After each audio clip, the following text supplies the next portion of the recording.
ঢাকার দোহারে পারিবারিক রাস্তা দিয়ে চলাচলে বাধা সৃষ্টির অভিযোগ উঠেছে ভুক্তভোগী আক্তার মাহমুদের বড় ভাই রাকিব মাহমুদের বিরুদ্ধে। ঘটনাটি উপজেলার কুসুমহাটি ইউনিয়নের সুন্দরীপাড়া এলাকার। ভুক্তভোগী আক্তার মাহমুদ বলেন, আমার সেজো ভাই রাকিব মাহমুদ রাস্তার সাথে জমি নিয়ে বিল্ডিং করেছে, আমাদের দেওয়া হয়েছে পেছনে। মা জীবিত থাকতে বলে গিয়েছে পেছনে আমাদের যাওয়ার জন্য রাস্তা রাখতে। সেজো ভাই রাস্তা রাখলেও সেখান দিয়ে চলাচলে বিভিন্ন প্রকার বাধা সৃষ্টি করে। দুতলা থেকে ওয়াশরুমের ময়লা পানি ফেলে, রান্নাঘরের উচ্ছিষ্ট ময়লাও মাঝে মধ্যে রাস্তায় ফেলে রাখে। বালু রেখে মেইন গেট দুদিন বন্ধ করে রেখেছিল, এখন বস্তা ভরে দুপাশে রেখেছে। আমার চলাচলে অনেক অসুবিধা হয়, তাদের বললেও শোনে না। তিনি আরও অভিযোগ করে বলেন, এখন আমার ও আমার আরেক ভাইয়ের বাড়ির ওপর দিয়ে রাস্তা নিতে বিভিন্নভাবে চাপ প্রয়োগ করছে। আমার আরেক ভাইয়ের জমিতে গেট লাগাতেও বাধা দেয় তিনি।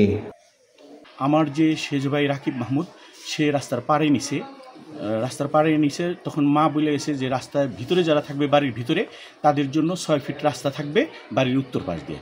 তো সেই রাস্তা 6 ফুট রাইখে সে বিল্ডিং করছে, দোতলা বাড়ি করছে, ঠিক আছে, কিন্তু এই রাস্তাটা কখনোই চলার মতো রাখে না। সবসময় নোংরা পানি উপরে পায়খানা বানাইছে, পায়খানার পানি পড়তে থাকে, পায়খানা নিচে গুয়ের টাঙ্কিটা ভইরা অনেক সময় ময়লা পানি উপরে ভইরা থাকে সারা বছর। অর্থাৎ আবার এই মুরগির নাড়ি ভুড়ি ফালায়, ময়লা চয়লা দোতলা থেকে সব কিছু ইচ্ছাকৃতভাবে ফালায় যে আমি যত কষ্ট পাই।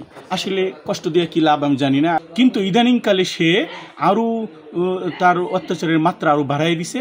সে এই কয়েকদিন আগে, হঠাৎ সপ্তাহখানিক আগে দেখি এক ট্রাক মাটি দিয়ে সে আমার গেটের মধ্যে ফালায় গেটটা বন্ধ করে রাখছে। তো আমি 1-2 দিন পর্যন্ত চলতে ফিরতে পারিনি। পরে 2টা লেবার এনে একটু মাটি সরায় আমি চলার ব্যবস্থা করছি। তারপরে সে করছে কি, ওই মাটিগুলোরই আবার বস্তাবন্দি করে রাস্তার মধ্যে 2 সাইড দিয়ে ফালায় রাখছে, যাতে আমার চলাচলের সমস্যা হয়। আর ময়লা নোংরা গান্দা তো সারা বছর করে রাখেই, 2-3 বার করে আমার এই ঘরের এইখানে তালামাইরের সে মাইরধর করছে। আমার স্ত্রী পরিজন সহ ভিতরে তালামাইরে দিছিল। দাবি করতেছে সে ভিতরের দিকে রাস্তা লাগবে, তার ভিতরের দিকে অনেক দূরে আমাদের সীমানা টিমানা পাড়ি দিয়া, স্বাস্থ্য ভাইদের সীমানা পাড়ি দিয়া সে একটা জমিন কিনছে, 1 খণ্ড, সেখানে মাটি উঠায় সেখানে কিছু গাছপালা লাগাইছে। সেখানে যাওয়ার উদ্দেশ্যে সে এখন এইখান দিয়ে 6 ফুট রাস্তা চাইতেছে বাড়ির ভিতর দিয়ে। আমার ভুক্তভোগী আক্তার হোসেন স্থানীয় একটি মাদ্রাসায় শিক্ষকতা করেন বলেও জানান তিনি। আমি একটা মসজিদ ইমামতি করি, একটা মাদ্রাসায় পড়াই, শিক্ষকতা করি। এ বিষয়ে স্থানীয় ইউপি সদস্য মোহাম্মদ হুমায়ুনের সাথে কথা হলে তিনি জানান, রাকিব মাহমুদ তার ভাইয়ের সাথে অন্যায় করছে, সে কারো কথা শোনে না, রাস্তাটি নোংরা করে রাখে, এখন জোর করে বাড়ির পেছনে রাস্তা নিতে চাচ্ছে, অথচ সেখানে কোনো রাস্তার প্রয়োজন নেই।